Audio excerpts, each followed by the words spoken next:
Well, sometimes the impossible is actually possible. And that is, it is possible because what we think to be, or what we imagine to be, or what we believe to be impossible is in fact possible. It is because we just can't see. We just can't imagine or think of the myriad possibilities that exist beyond our own limited experience, our own too narrow imagination or way of thinking. To expand those, I have something to show you. A balloon. Now, ordinarily, we think, we believe it is impossible to put very sharp things through a balloon. It doesn't usually go very well. Let's give it a shot, shall we? Because I think it's possible to stick this very sharp skewer, kebab skewer, right through this balloon. Should we give it a shot? Yes. Should I take a poll? How many think it's possible? Okay, not too many. Got it? Here we go. Ready? 1, 2, 3.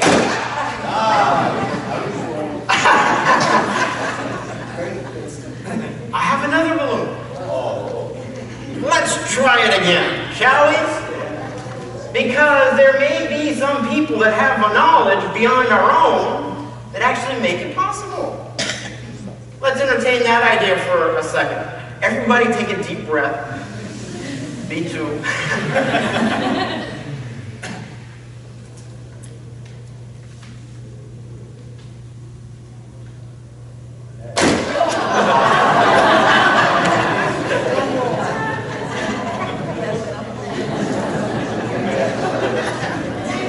So here I have a balloon.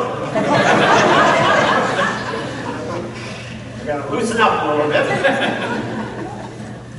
Let's try this again. You know what? I have a whole bag of skewers here. I think I need a fresh skewer. Here we go. Again, a deep breath. Everybody. Oh, man. Look at that. You can see it going again.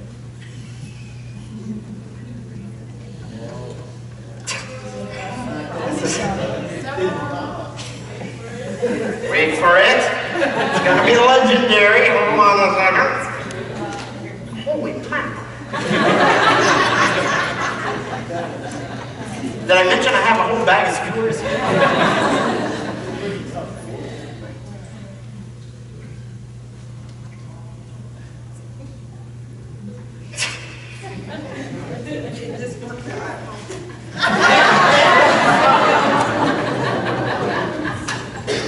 I have a balloon here.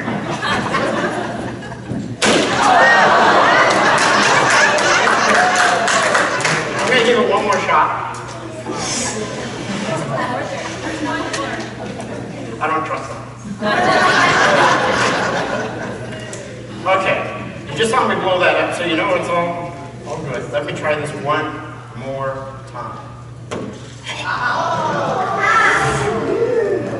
I hate to be preaching a lie, so I had to kind of make sure that. Now I'm nervous. I just started to shake.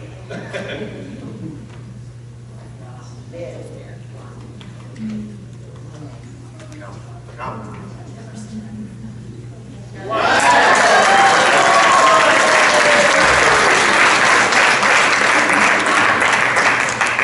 There you go. Here, I'll give you that. I'll trade you. How's that? You can have that. Okay.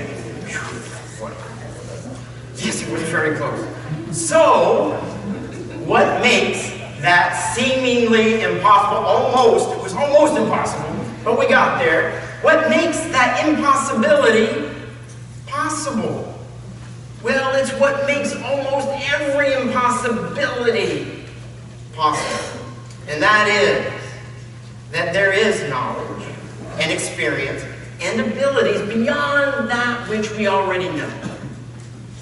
And when you utilize those, the impossible becomes possible. But to hear and to receive that knowledge, to learn from an experience that lies beyond our own experience or knowledge beyond our own, we must have a flexibility of spirit to acknowledge we don't know everything. We must have a flexibility of spirit to acknowledge and to value others' experience and others' knowledge. We must have the flexibility of spirit to know that what we believe, what we can imagine, what we think is not all that there is in this world to think or imagine or experience or know. The difference between that balloon bursting or remaining whole is that the balloon on the sides, when I tried to do it that first time, I poked it on the side. Well, the side of a balloon is very rigid. It's very tight. It is unable to give. It's unable to flex. And therefore, it breaks. But at the bottom of the balloon and at the very top of the balloon, there's a little extra rubber. And because there's a little extra rubber, it allows the balloon to flex around the skewer and then seal behind it, allowing it to be strong and resilient and enduring, even though that skewer is going right through. Flexibility allows us, you and I, also to be open to seeing and hearing and integrating knowledge and wisdom and imagination that lives beyond ourselves. When we are flexible, it makes us strong.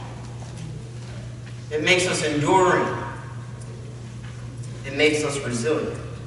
But being flexible, I don't know if this is true in your life, but it's true in mine. Maintaining flexibility, it can be hard.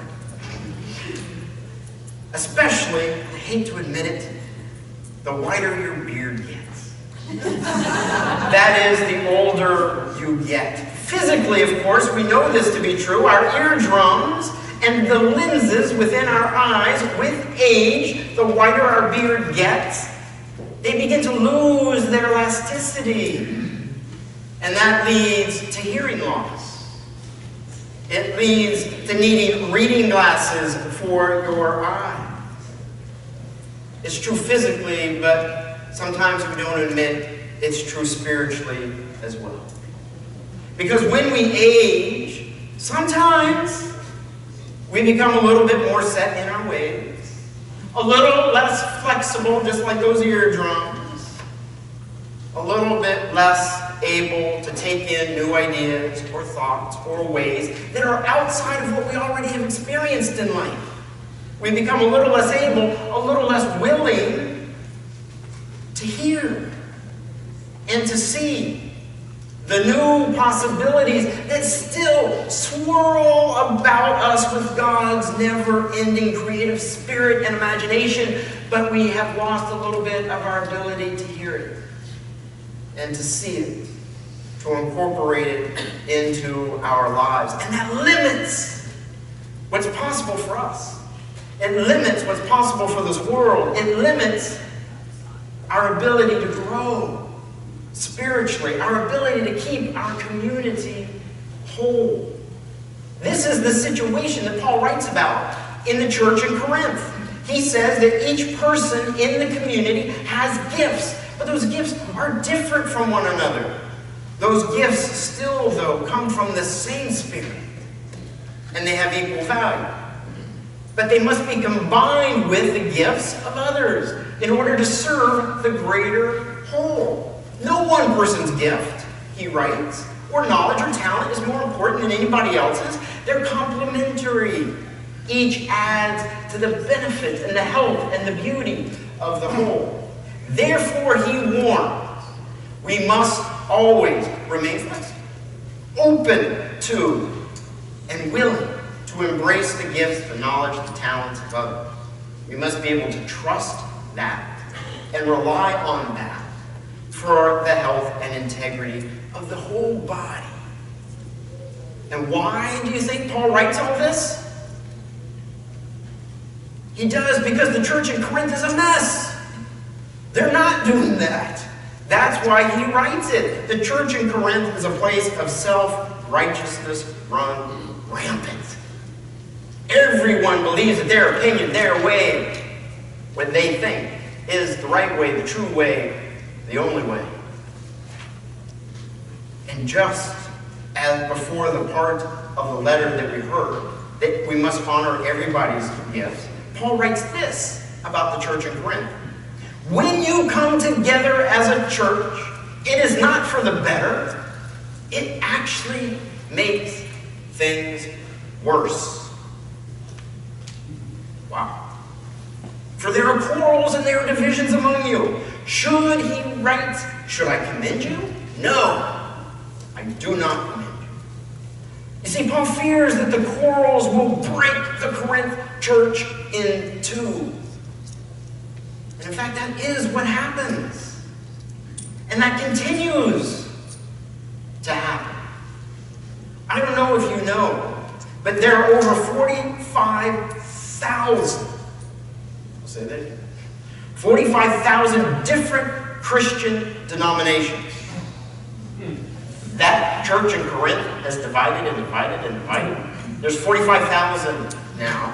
Each, of course, has what they think to be the right way, the true way, to worship, to administrate its matters, to make decisions, to interpret Scripture, to serve community.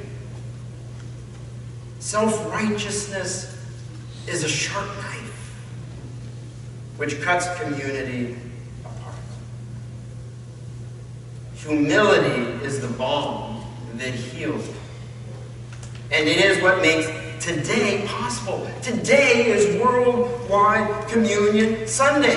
All 45,000 different denominations in the Christian church, almost, muster the flexibility enough to celebrate communion on the same day, no matter what their usual tradition is.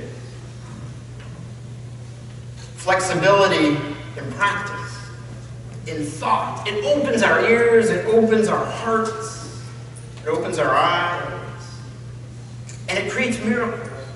It allows impossible things possible. It heals what has been broken and divided. It allows something new, something better to occur than old, tired, destructive patterns. But that flexibility is in short supply in our world.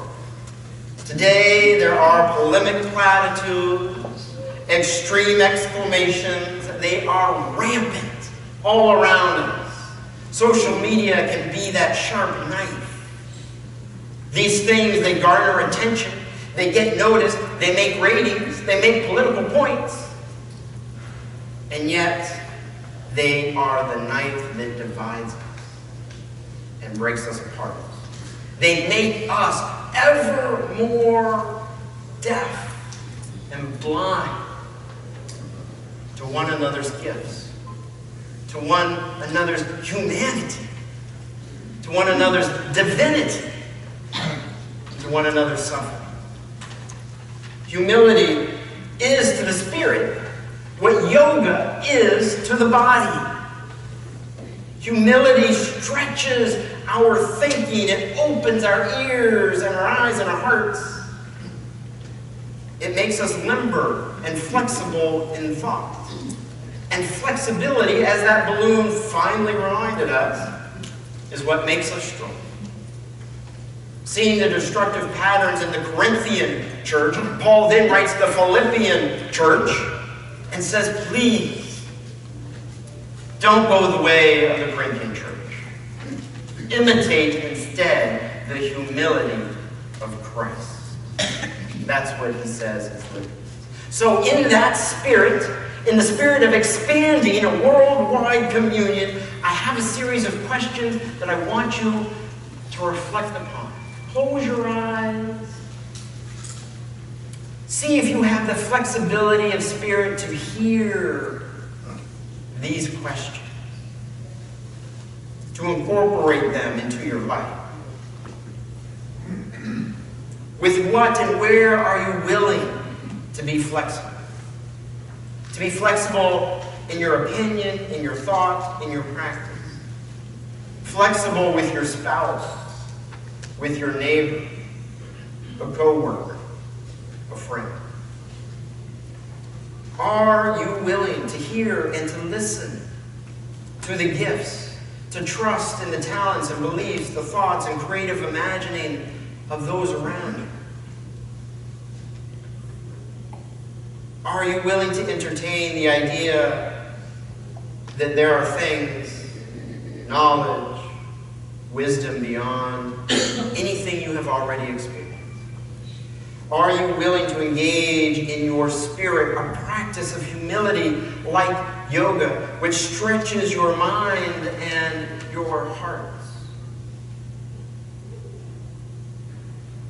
That is my prayer for me.